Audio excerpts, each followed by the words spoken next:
Oh, Nelly down in the Crescent City. We're taking a moment here to get a little more serious, by the way. Our friends from TAT, Truckers Against Trafficking, are arriving on the scene. I want you guys to head over to tatnonprofit.org is where you want to go. If you do, you'll find out that human trafficking, it's modern-day slavery. It's a global crime in which people are bought and sold for forced labor or commercial sex. What traffickers are doing is they're using violence, manipulation, false promises of work, opportunities, or romance to lure, control, and exploit their victims. 50 million victims worldwide. Thousands of girls, boys, women, and men are trafficked for sex labor in the U.S. and Canada. In response to those realities, TAT recognizes that trucking, along with other members of the transportation industry, are in a perfect position in the course of their everyday jobs to provide an extra set of eyes and ears to law enforcement in helping to identify both victims and perpetrators of human trafficking. It's just about being aware, guys. It's just about seeing something and being able to say something. The very nature of your jobs, with your extensive travel, the venues you visit, and your sheer numbers, you actually are an army of eyes out there. You're creating opportunities for the members of these industries to actually have a chance to save a young person's life. You just need training. You just need to be able to identify and report it when you see it, and that's where TAT, Truckers Against Trafficking, comes in. We got a training specialist this morning, friend of the show, Louie Greek, is going to be joining us as well, and he's got some folks to introduce as well, too. We're so thrilled to have you, Louie. Welcome back, and it's such a good reason you're here. Good morning. Good morning. It's great to be on the show and just kind of share about all the awesome things that TAT, or Truckers Against Trafficking, is doing as it relates to combating human trafficking along our roadways. Let's kind of talk a little bit about some of your programs that you have going on right now, because I know we're going to be talking to Scott Koch here just in a moment. But can you kind of unpack what you guys are up to at this very moment? You guys have a number of programs. You're always kind of reinventing the wheel, keeping things fresh to keep people alert. Yeah, so some exciting stuff that we've really launched this year. You know, in our work in trying to combat human trafficking and train our frontline drivers out there on the roads, we also have to include our frontline workers in travel centers and truck stops. Those places that are dotted along our roadways across the country. We know that criminal entrepreneurs, traffickers, exploit vulnerable individuals at these locations. And so we want to include our travel center, our truck stop employees in this army of eyes and ears that you were just talking about to really assist law enforcement. You know, if they can see some of this activity happening at their locations, they can let management or law enforcement or the hotline know and be able to assist that individual. And so, not only do we provide those training and resources for the drivers, but we have developed and created training and resources for truck stops and travel centers. So this could look like victim-centered posters that might be hanging up in bathrooms, and some of our listeners and drivers may have seen some of those out on the road. This could be training some of those employees that are working at registers, out at the pumps, working security who might be able to identify potential trafficking, or it could be other things as far as providing additional training and resources that can be visible for drivers that actually stop at those locations. And so we've realized that our partners within the truck stop industry, folks like Love's, Sap Brothers, Pilot Flying J, Travel Centers of America, have really been powerful allies in combating human trafficking. And so as an organization, we find value in providing and partnering with that particular sector within transportation. However, we're limited in size and capacity, and there's so many truck stops and travel centers out there. And so, as part of our work, we also work with various human trafficking task forces or community groups that combat human trafficking, because they can really be this kind of force multiplier and really kind of taking our work, taking our resources, and reaching those truck stops in various parts of our country that the TAT staff just doesn't have the ability to do. And so we really rely on the partnership, the friendship, and really kind of that force multiplier of our task forces and those that make up those community task forces to go out and reach the various trucking industries, the truck stops out there with TAT's information and resources. There's something that I've always kind of admired deeply about what it is you guys are doing. If you guys dig into the website, by the way, tatnonprofit.org, if you dig in over there, you depend upon what a very famous American filmmaker calls an accumulation of quiet heroism. Is that you're not looking for big standoffs or confrontations or any of that. In the same way that the New York Police Department and the New York Fire Department in the aftermath of Katrina simply brought potable showers and donuts and coffee because they understood from 9/11 what it means just to have people there quietly doing the work behind the scenes. You guys aren't asking for big things. What you're asking for is a lot of small, tiny contributions that accumulate into a series of eyes and ears and voices that are out there both looking and speaking truth to where it is actually being and where it's happening, correct? That's really kind of the idea behind all of this, right? Absolutely. Again, when we talk about the ask from our drivers, from our frontline workers, it's simply if you see something, say something. Our training and our resources talks about some of the specific things that those frontline workers and drivers can see, and just the next action steps that they can take in regards to notifying somebody, whether it be law enforcement, the National Human Trafficking Hotline, or management at that location. And so, again, the ask isn't a lot. We don't ask for them to really get involved or confront anybody, but just to be vigilant, to be able to identify something that seems a little off, and just have the resources to reach out to notify something of what's going on.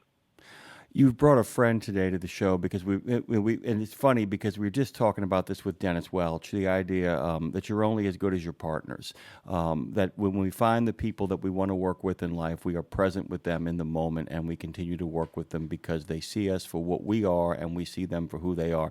Well, would you care to do the introductions, Louie, for Scott? Yeah, absolutely. So, as I'd mentioned here, a TAT is only as good as the drivers, as the transportation, as the trucking industry that we work with. And we are very thankful and grateful just for the amount of support and interest and buy-in from those within the transportation industry. And sometimes we have those that are in the transportation industry that kind of stand out above some of the others, those that we call our TAT champions, who have found different ways and been creative to really leverage their role and position within transportation to further our work in combating human trafficking. And so over the years, we've had the pleasure of working with Scott, both as a transportation leader, but also through his role with the Yellowstone Human Trafficking Task Force and the work and outreach they have done. So without further ado, I just want to introduce Scott onto the show, who's just been an excellent TAP partner over the years. Hey, Scott, welcome aboard, by the way. It's good to have you. I wanted Louie to do that because I think it's so important that when you work with people that, you get a chance to say how great they are as opposed to me, who's just meeting you. And by the way, welcome to your first edition of TAT here on Road Gang Radio. It's great to have you. Hey, thank you, Jimmy, and thank you for the introduction, Louie. It's an honor to share this time with both of you, especially on this subject. Oh my God! And by the way, Scott, if you'd be so kind, can you kind of unpack your own background? Your own background in trucking. We can start with that. All of our friends out there are interested to hear that, and then we can make the transition and talk about how you first heard about TAT and what got you so deeply involved. Sure. So I've been doing this a little while. This would be I'm approaching my 44th year in the transportation business. So 1981, I started with the Wagoneers Trucking here in Billings, Montana, and spent 10 years with them, growing up through the financial ranks through them. And then I transitioned over to a trailer manufacturer. I was with Beal. We were a tank manufacturer and also construction of dump trucks and other lines. And through Beal, I relocated to Portland, Oregon. I worked my way up from controller to executive VP and ownership. We sold that company to Wabash in 2013. I kind of worked a little bit with one of the buyers and helped on a merger acquisition with Advance Manufacturing up in Canada. And then I had an opportunity to come back to Billings. Back in 1981, I had met Mike Wilson at Wagoneers. He had started Whitewood Transportation in 1990. And so we had an opportunity to start talking that I'd like to get back to Montana for family reasons.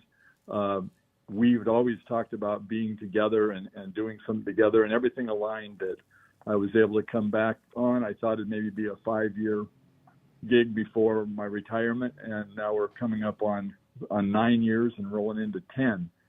So we're a small carrier in Billings, Montana, specialized. We do over-dimensional freight. We've been featured on your programs in the past. We had the ATA Driver of the Year, Jim Self, in 2023. Of course. Yep. Absolutely. Congratulations on that, by the way. That's as much of a reflection of you as anybody else. So well done. Thank you. That's Jim was responsible for most of that, but he really is an industry champion. We called the National Christmas Tree was another honor. And being kind of in the specialized freight in a small state of Montana, we've done some really different things. Unabomber cabin to Sacramento area for the trial, some weird different things. So all of us involved in trucking know that there's always different things. There's peaks and valleys in your career, but those are a couple of the highlights. They've been nice. I love the industry. It gets in your blood. And it's often we find companies or industries that can make a difference and can help. And trucking touches everybody's lives. So whether it's a shipper, a driver, organizations, we can all work together on a common goal. I have to ask you a follow-up question to all of that before we make the pivot into TAT. It must be kind of nice when we often kind of move through our life from one destination to the next, realizing that we're trying to kind of figure out each goal as we kind of get there. Some people have these 20, 30, 40-year plans. Most of us kind of live in the moment of, I need to make a living. I need to find out what's next. In articulating what you just articulated, it makes perfect sense, doesn't it? I mean, the movement of where you are today actually is a series of events that actually add up to who you are at this moment. How does it feel to kind of give people your life story and then to kind of realize, oh, wait, all of this kind of logically leads me to a place where I can give back? When you start laying it out, it doesn't feel like that much time has passed by. But then you do look, it's like you're on a journey and you never know where that's going to lead. But I've always had a conviction to give back and to help. And I've always fortunately been around people that share that same desire, that same mindset. Being business owners or businesses themselves, they have a responsibility to their communities, to their employees, and then they have to be leaders. And I think that having organizations like TAT that can help mold and create programs for us, it's easy for us to step in and be that guiding light where they can't be. It's an interesting point because the thing is, you said it doesn't seem like there was ever how fast all of this has gone by. One of the things about the men, the women, the boys, the girls that we're going to be talking about today is their lives seem to be interminable. That when you're caught in the nightmare that these people are caught on, it just seems like it's never going to end, that each day seems like a century for them because it just goes on and on and on. And it's almost kind of ironic that we are trying to help people get back to a life where it goes by in the blink of an eye because they're loving it so much, because they're enjoying it so much, to get them back onto a place where life is going by quickly because there is nothing but joy inside of it. Talk about your pivot into this kind of work, about what it means to be, part of the Yellowstone Human Trafficking Task Force. I go back to like 2012, 2013. I didn't know what human trafficking was. You were starting to hear the word. I always related it to more smuggling type activity. And we were a tanker manufacturer. I was approached by an FBI in Los Angeles. It had busted up a trafficking ring and had came to us to look at who could modify a tanker trailer into a rolling smuggling trafficking vehicle. They had from the outside in and from the top down it looked like it was hauling gasoline, but inside it was hauling humans. And working with them and trying to identify shops that could have done that kind of work through Western U.S. or even into Mexico, they really opened my eyes on what was happening to these women as they were brought into the United States. it wasn't just getting them across the border so they could work. They were actually enslaved.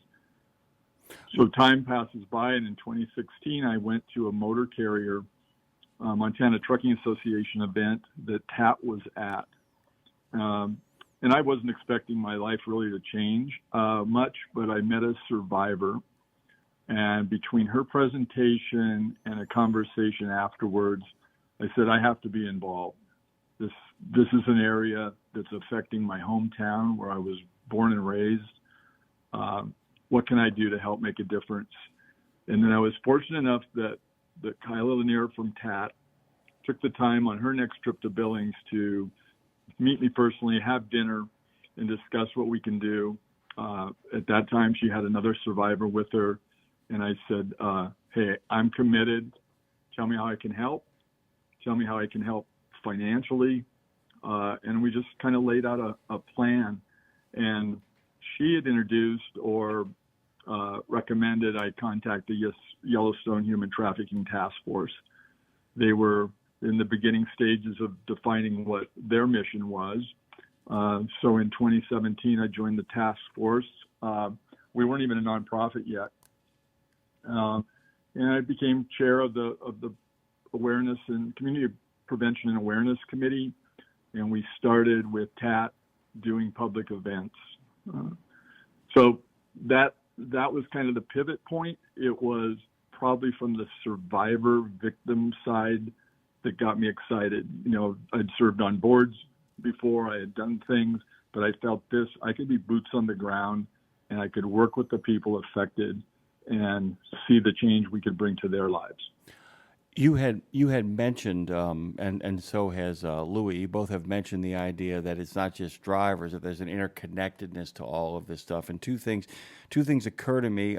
You brought this up, that one of the other things that trucking and transportation bring to the conversation is that you can help TAT by showing them how the bad guys can do stuff. That your in-depth knowledge of how the transportation industry works, how logistics work, how the supply chain functions, the people who are out there doing the dastardly deed actually have to have expertise in this. And if you're going to be able to spot that, you're going to need people who know how to move cargo, even if it is in fact human cargo. The second thing you made me realize too, is that a supply chain needs bodies, and that a lot of the people who are making that supply chain work for them are in fact the very same people who are being trafficked. It is literally, I've always said, if the joke about the American South in 1860 was it had the fastest growing economy in the world because it didn't have to pay for its labor. So you are uniquely positioned to be able to spot both the use of human beings in moving illicit cargo and how they are moved. Correct? Correct. And it just makes a big difference. I mean, and talk about how you guys, now that you've gotten, that you've defined the mission, what that mission looks like. So things I'll keep it at our task force level. I'm proud of the work we've done. We have our founders, our driving forces.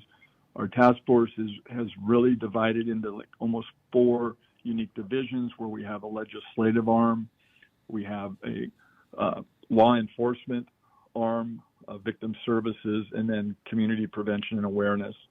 And we have moved major legislation through our last 2 sessions here in Montana. It's now a felony to solicit prostitution.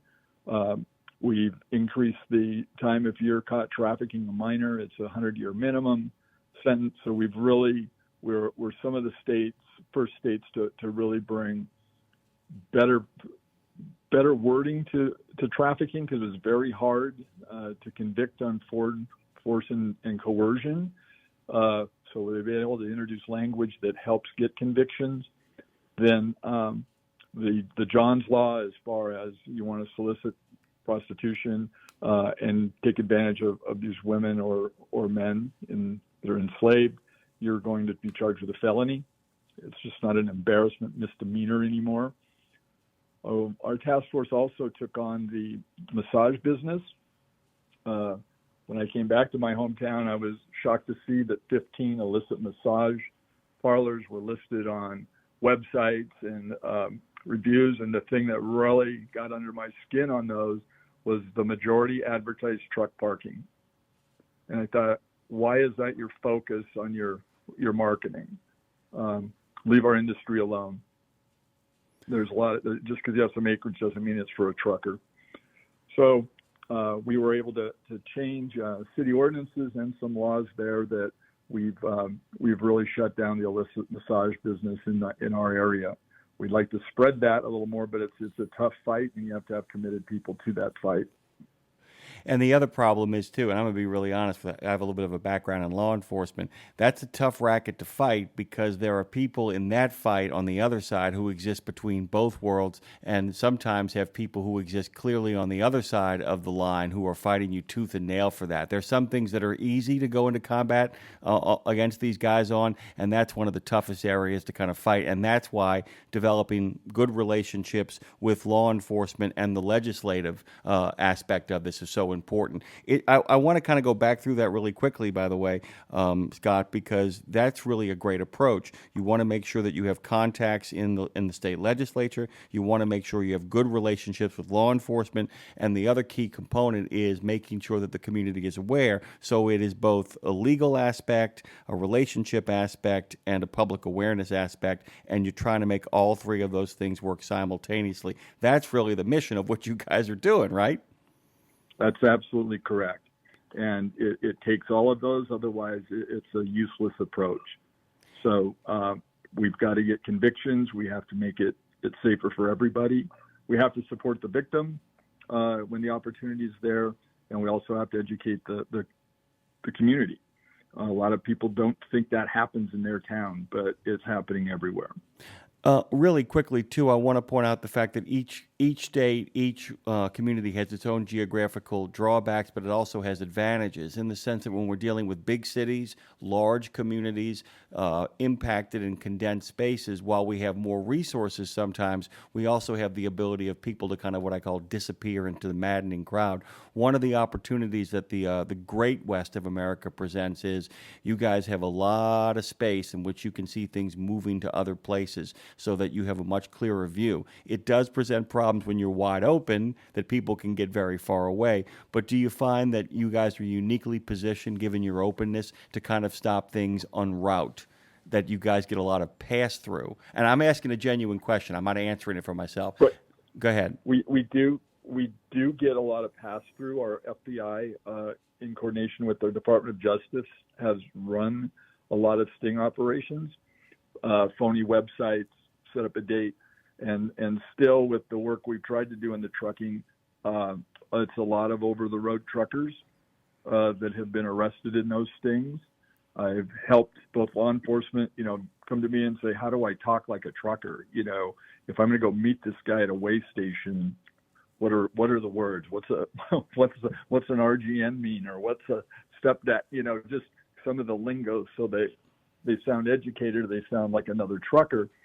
But that vastness and that openness and the spread through is also our problem. Right. We have 4 or 5 agents trying to cover Montana. It's a real issue. By the way, we're going to run out of time here. I can't tell you, Scott, how much we appreciate Jim, how much we appreciate Louie bringing you in here. I almost called Louie my name. Louie, before we get out of here, I want you to take a moment here to kind of let people know, what truck stop resources TAT has and how how valuable task forces are to kind of work with TAT in local communities. Because he's really kind of outlined this beautifully, hasn't he? Louie, do I got you? Have I lost you? Have I lost Louie? Well, Scott, we can actually wrap it up, you and I, by the way. What's your next big project? What you working on next? Scott, do I have you? I think I lost both Scott and Louie. Can you guys, let me just ask my friends out there and on YouTube, can you guys hear me, or have I lost everybody? Am I just a gone pecan here? It was fascinating. By the way, absolutely compelling stuff going on there. By the way, guys, Robert Braswell is going to be coming up next. I want to make sure, though, that we haven't lost our friends over there from TAT. Maybe they can hear me, maybe they can't. But I do want to tell you guys to go to tatnonprofit.org. Check them out there, by the way. For those of you who are just joining us, our good friend Louie Greek, training specialist over at TAT, have just joined us. Scott Scott Koch, Whitewood Transportation, Yellowstone Human Trafficking Task Force. Good to have him on board. Boy, he is doing the Lord's work here. I got him back? I think so. Hey, man. I'm back. Scott, are you there? Yep. I am. All right. I wanted to make sure. Do I got a Louie? You sure do. Oh, Yep. sorry about that, guys. We just lost you for a minute. Louie, I wanted you to kind of wrap up the segment for us. By the way, Scott, terrific job, by the way. That is compelling stuff you guys are up to over there, and I can't thank you enough for making the time. But I want to give Louie the last word. Tell our listeners where they can go and tell them what task force like these mean. Yeah. So, Jimmy, our drivers, our listeners, and our truck stop employees, they can go to tatnonprofit.org, hit one of those tabs there, find their industry sector, and learn more about human trafficking and what they can do, the red flag indicators, and who they can call and how they can respond. I also do want to mention that every year we are looking to award a caller, a driver, a frontline worker who's made a call on behalf of a potential victim. So we call it our Harriet Tubman Award. So if there's listeners out there that have made a call on potential human trafficking, let us know. We'd like to recognize you. And then in final closing, again, I just want to thank Scott. You know, he mentioned about leaders. We were having the conversation about leaders within the industry. You know, it is important to have those transportation leaders on community human trafficking task forces to give their perspective and their view and from the transportation side. So there are a number of different community task forces, groups throughout the country. TAT would be glad to help anybody that wants to get involved. There is a place for everybody to really join in this fight. So I appreciate your time, Jimmy, and I really appreciate Scott for being such a TAT champion over the years. I can't thank you both enough. And by the way, I'm going to say it again, guys, this trifecta approach of legislative, law enforcement, and community awareness seems like the way to go. It is a terrific model. Thank you both so much. Have the best of days and continue doing Harriet Tubman and the Lord's work. Thank you both. Thank you. Take care. TAT, nonprofit.org, guys. It's too important not to get involved in this. And it doesn't take a lot. It just takes being aware. A couple of our friends actually made some great comments over on the conversation